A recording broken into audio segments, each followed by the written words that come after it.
Right. Now, UFC 321, October 25th, Etihad Arena in Abu Dhabi. Tom Aspinall will face Ciryl Gane. Aspinall has 15 wins, and all of them are by finish. Gane is the #1 ranked heavyweight. You can go to tickets go on sale this Friday. I had heard a rumor that Jon Jones wanted $30 million to fight Tom Aspinall. And I did hear that rumor. And I did hear that the UFC said yes, but it is not true. So Dana contacted me and said that rumor's bullshit. So I felt obligated to tell everybody that was a fake rumor. What do you think the amount is that Jon Jones would fight him for, or do you think it's an amount? Well, apparently Jon is thinking about retiring. Yeah. And he should. I mean, he's going to have to someday. He should. I'm not saying he should retire. I'm saying he should think about it. Give the man all the time he wants. He can fight whenever he wants to fight. That's Jon Jones. He's the GOAT. So leave him alone. If he decides one day to come back, and he comes back and he wants to fight Tom Aspinall for the heavyweight title, the question is, like, how long are you allowed to hold on to the title before they start having that conversation? Now, he just knocked out Stipe Miocic, so give the man months. Give the man 5 or 6 months. Just leave him the fuck alone.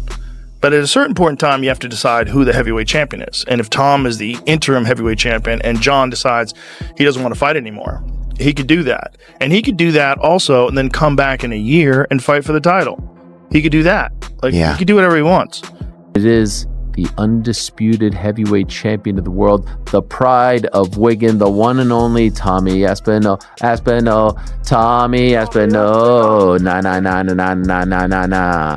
Tommy Aspinall, Tommy, defending his undisputed gold, technically for the very first time against the pride of France, the French prince himself, Bon Gamin himself, the one and only Ciryl Gane. These two have been going back and forth for the better part of 2, maybe 3 years. Well, this was the fight that we all thought was going to happen in Tom's official first title defense, and so it is in fact going to happen. Tom wanted to fight in Abu Dhabi.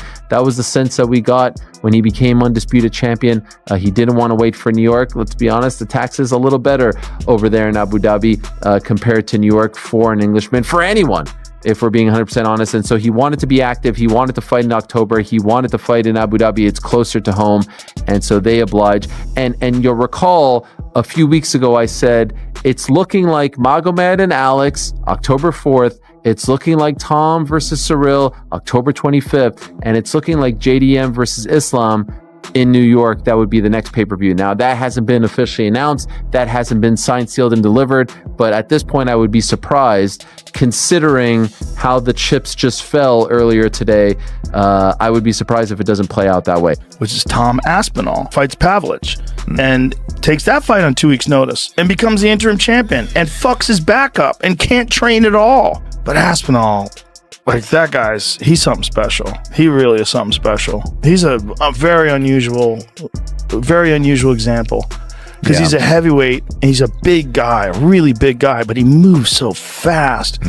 And his coach, Colin, I forget, it's from Cabal, this gym that he trains at in the UK, Colin Huron. He trained Darren Till. Colin, from the early days of the career, was like emphasizing his speed.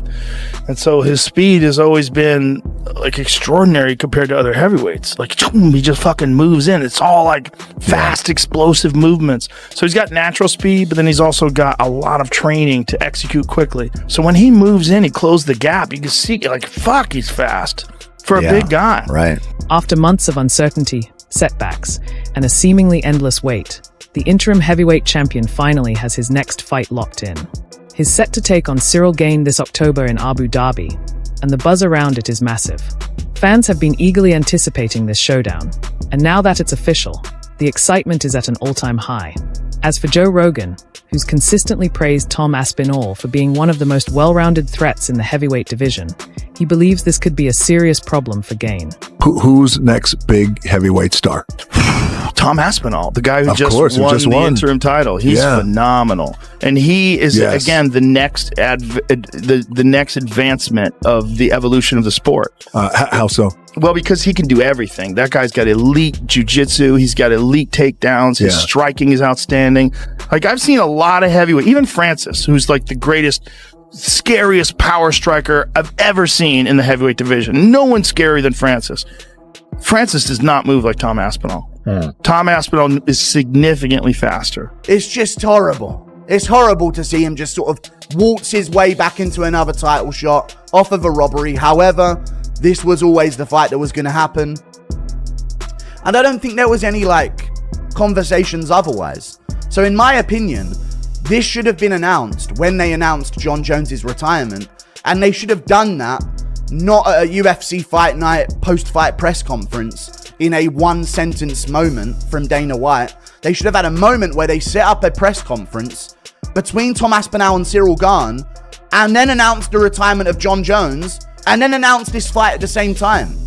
It just feels weird to wait for them to do it now, rather than when we all knew this was the next fight to happen, okay?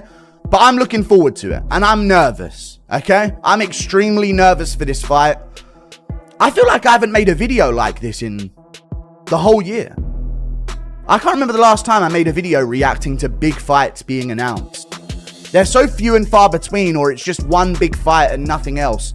I feel like I used to make these videos back in the day every few months. We would get a bunch of big fight announcements. And now here I am doing it again. So maybe the UFC is really back. The Aspinall versus Gane, scary matchup. I think Aspinall's going to win by KO in the first round. If Taito Ivasa can ever drop you on your ass in an MMA fight after you've beaten him up for the whole first round, if he can find a way to find your chin in that second round and drop you at any point in your career, I think Aspinall will find it in the first round. Let's be honest, Tom Aspinall is a serious threat. He's got the power, the speed, the composure, and possibly the most complete skill set among today's heavyweights. After all the setbacks and waiting, he's coming into this fight with something to prove, and he's determined to show everyone who truly sits on the heavyweight throne. You look at the UFC heavyweight rankings, as I say, Tom has beat most of them, and he's beat them in style, and he's knocked them all out. Curtis Blade, Sergey Pavlovich, Alexander Volkov, whoever they are, he's beaten them all up. But Ciryl Gane is a little bit different. Now, of course, Jon Jones beat Ciryl Gane in quick fashion, took him down in the first round, submitted him with a front choke. But Ciryl Gane is the same as Tom Aspinall in terms of athletic ability. When I say that Tom Aspinall is a heavyweight George St. Pierre, that kind of goes to Ciryl Gane as well. The man's gigantic. He's very quick. He's agile. He's light on his feet. He could run any sport on the planet. And he's almost like George St. Pierre and Tom Aspinall in the fact that he's got all those athletic attributes and qualities, but he doesn't have the grappling. That's what cost him against Jon Jones. And that's probably what's going to cost him against Tom Aspinall. You never know. He could clip him. This is a dangerous fight. This is heavyweight MMA. But Tom Aspinall can grapple. We've seen him take people down. He's done jiu-jitsu since he was about 15 years old. His dad is going to be on his case, and that's an absolute fact, saying, hey, you're not messing with this guy. Take him down. Show him what you can do. Show the world your grappling capability. Remember, Ciryl Gane turned Francis Ngannou into a wrestler, okay? So he's a very, very credible threat on the feet. But of course, I do fancy Tom Aspinall to get the job done. The fact that he isn't fighting Jon Jones is insane, but we've talked about that till the cows come home, so I'm not going to bore you on that subject anymore. But just you wait. Jon Jones is probably going to pop up on Twitter. If he doesn't beat Ciryl Gane as fast as what Jon did, guaranteed we're going to get some tweets. Hey, C, are you still there? And I do think we'll see a first round Tom Aspinall KO. I'm nervous though, man. You know, if Ciryl Gane wins, my life will crumble before my very eyes. You understand this, right? We can't have Ciryl Gane win. There's gonna be a conglomerate of MMA fans that are suspiciously pro Gane here for no reason whatsoever. Okay? Now, these may be considered former Jon Jones fans that now have nowhere to go because Jones retired, that will now pretend to be Ciryl Gane fans and pretend to want Ciryl Gane to win for the good of the sport. I just think he's way better. Tom Aspinall's the correct prediction. It is a very risky matchup. Ciryl Gane is very, very technical. Ciryl Gane is harder to hit than any former opponent of Tom Aspinall. I just think his grappling is a weakness, and he'll be thinking about that in a fight with Tom. And while you're thinking about that, you've also got to think about being knocked out with any punch you get hit with. So it's just a lot for Gane to worry about, and we know that Gane typically does shit the bed in big moments. But I'm really looking forward to this. But if Gane wins, I'll terminate the channel. If Ciryl Gane defeats Tom Aspinall and exposes him and fraud checks him and TKOs him and schools him, and then I have to sit through John Jones tweeting about it, the channel's done, okay? You know, you guys know this. Tom Aspinall's career, my channel's life force, is directly correlated to the trajectory of Tom Aspinall's career. I want you guys, after all the work I've done over the past few years here, okay? Don't think that didn't come at a cost, okay? I now need Tom Aspinall to win in order to live in a happy universe for myself.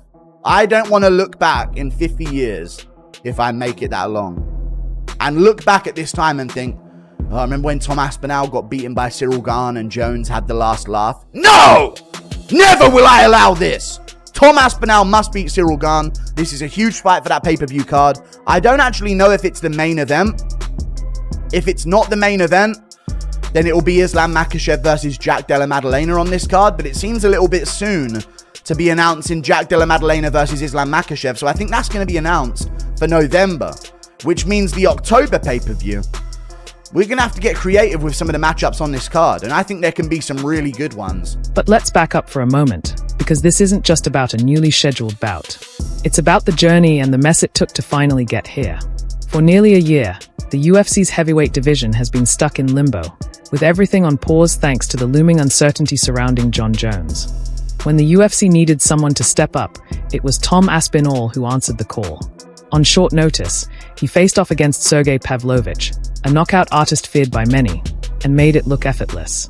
He left Madison Square Garden with the interim title, a statement win that should have opened the door to a unification clash. But instead of momentum, there was silence. No clear next step, no confirmation of a title showdown. Just John Jones going quiet, recovering from injury, teasing retirement one day, hinting at a comeback the next, sharing training clips from Thailand, all while the rest of the division was left in disarray. I like the idea of Alex. Alex is booked against Ankalaev. They're going to headline in October. Okay, great. So you got John off the board. You got Alex off the board. You start to see where you don't really have a choice. You got to go with Ciryl, who is extremely problematic. If he beats Tom, John Jones is the champion of the world. If he beats Tom and John Jones is back, you now got to make John Jones versus Ciryl, which was very arguably the worst title fight in history, and for sure was the worst heavyweight title fight in history. It for sure was the worst title fight in the last 10 years. But it likely wins the booby prize all the way back in time. I mean, you see where I would say that Ciryl is a knee-jerk reaction?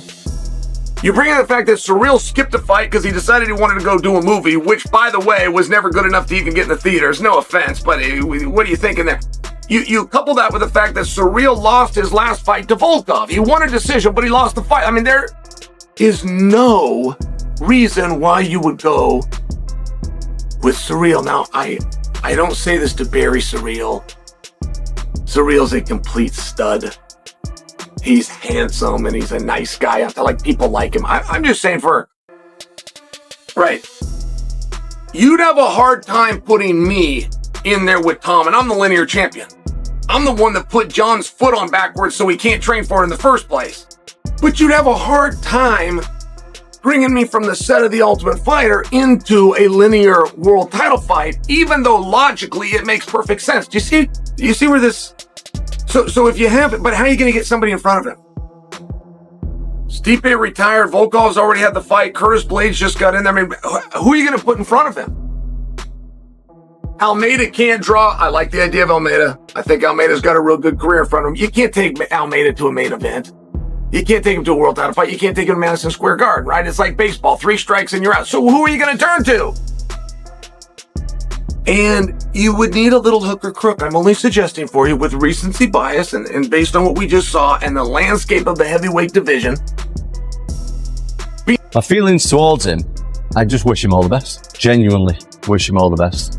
If he feels satisfied with what he's done, which he's saying he is, and he's happy to leave like that, then I genuinely wish him all the best. Talking of next fights, what's going on? I've got a fight coming up soon, so I can't say anything else other than that. There are a lot of politics involved, unfortunately, but that is the nature of elite sports. That's what happens. Not something that I've experienced too much of, to be honest, up until the last 10 months of my life. I really believe it's going to come good in the end and everything's going to work out for the best. Any indication how long until we're going to hear something from you? The next couple of weeks. I know it's scary. Let me tell you why. And I this is why. He's fucking good. Let's start there. He's very good. Yeah. And he's big and he's explosive and he's young. Yep. Somebody showed me that counterpunch thing the other day with me and John Jones. And John told me, he goes, "You're only getting older. You're 37 years old.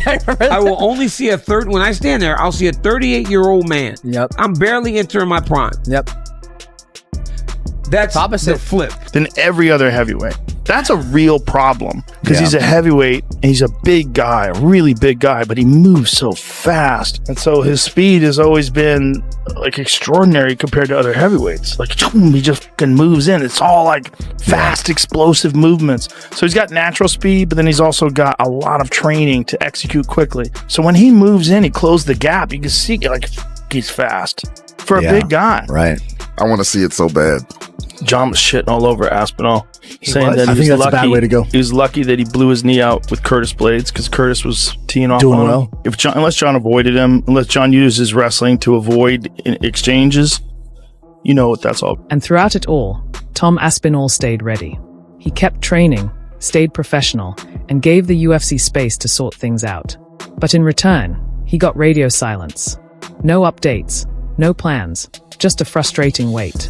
Then out of the blue, the UFC unveiled its plans for a massive card set to take place at the White House, with none other than Donald Trump lending his presence to the spectacle. And suddenly, John Jones popped back into the picture, claiming he'd be ready to face whoever held the belt by then. To many fans, it felt like a pattern. Jones seemed more interested in spotlight moments than stepping up when it truly counted. But this time, UFC President Dana White wasn't playing along. After months of setbacks, a stalled division, the collapse of the Miosic matchup, and an interim title left hanging in the balance, Dana reportedly made it clear behind the scenes. John Jones wouldn't be the centerpiece of an event that big. Too many unknowns, too many delays, and just too much risk. Exactly how bothered he was. Because John Jones, like, you know, even though he thinks he's smart, he's a child, right? And he doesn't realize in all of that coping, we can read him like a fucking book. And all he's done is kind of promoted Tom Aspinall for an entire year in this tour that he's gone on, in showing you're scared of him, mate, and we fucking know you are. Because actions speak louder than words. And John Jones has moaned his entire career about fighter pay. He named his price. Dana White gave him it and said, yep, no problem. And he still turned down the fight. This is a man motivated by money. He never shuts up about it. You get your biggest payday ever, and you still haven't got the balls to step a toe in that fucking cage with him. I know a lot of John Jones fans, you know, will be hating and all of that, and, you know, he doesn't need the fight, whatever. His heavyweight legacy has been the worst of any heavyweight we've ever seen as a champion. You know deep down, your boy bottled it. And anyone who's deluding themselves into thinking otherwise, you gotta grow up, man. It's so obvious what's going on here. And I get it. You know, you're emotionally attached to a fighter. He won all of those fights. He's the GOAT in your eyes, but you have to understand, he's now the duck. He is the duck, and he will be the duck forever. If Tom Aspinall loses a fight to someone who has got the balls to step in the cage with him, he'll be immediately on Twitter, say, I told you he wasn't that good. I've always been better than him. And what is now going to happen in your career going forward in the heavyweight division, all right? What are your feelings towards him? First of all, thanks for keeping it short, because I have said that I'm not going to speak about it anymore. My feelings towards him, I just wish him all the best. Genuinely wish him all the best. If he feels satisfied with what he's done, which he's saying he is, and he's happy to leave like that, then I genuinely wish him all the best. Do you think that is it? I don't know him. Don't know him at all. Met him once. Don't know anything about him, so I don't know. So you told you it was short? It was short and sweet, thank you. No, but you can understand that has been quite a huge part of the narrative over the last of course. 12 months. And a lot of fight fans will have their attitudes as to why that decision has been made and what have you. I kind of agree with you. At the end of the day, with the legacy that he's had and what he's done in the sport, he has the right to make a decision for himself. Personally, as a fight fan, I just wish that he'd done it a little bit earlier, so therefore we wouldn't have had that narrative over the last 12 months, because I can imagine it's been incredibly frustrating for you from a personal point of view and a professional point of view as well. Yeah, I just wanted to, I feel like a broken record, I keep banging on, but all I wanted to do was fight. I just wanted to fight. I've not been to work, mate, for nearly a year. I know people see me online and doing all the rest of it, but my main job is fighting people. That's what I do. I've not done that for almost a year, and none of it has had anything to do with me. Right, perfect. This is where I want to go with, right? Because I think a lot of people have an understanding of you. I'd like to say that obviously we spent a bit of time, so I kind of like to get inside your head a little bit more and pick the little things that go on inside. How have you dealt with that? Because I remember speaking to you during the time that you were out injured with your knee. That was a tough challenge from a psychological point of view. Yeah. This is different, because when you're out with your knee, it's on me now. I'm going to get fit and get my knee back, and we're going to get rocking and rolling. The last 12 months hasn't been kind of on you. So how was that a different mental challenge? And I can say this now that it's over, because the thing with me, when I'm in difficult situations, I try not to complain about it as much. This last year has been more difficult than the year I had out with him. And now, finally, Tom Aspinall gets to move forward. It may not be for the undisputed title just yet, but this showdown with Ciryl Gane might be even more meaningful. If Aspinall can make a statement against a veteran like Gane, a man who's gone the distance with Francis Ngannou and competed for the title more than once, it'll be hard to argue who the real king of the heavyweight division is. That said, Gane is no easy task. He's sharp, technical, and patient. A tactician who's proven time and again that he belongs among the elite. But when it comes to styles, this could be his most difficult test to date. Tom doesn't wait around. He brings the heat, changes levels, and sees openings that others miss. And in front of a fired-up crowd in Abu Dhabi, he's not planning on letting this one go the full 5 rounds. The division is finally shaking off the stagnation. The uncertainty is gone.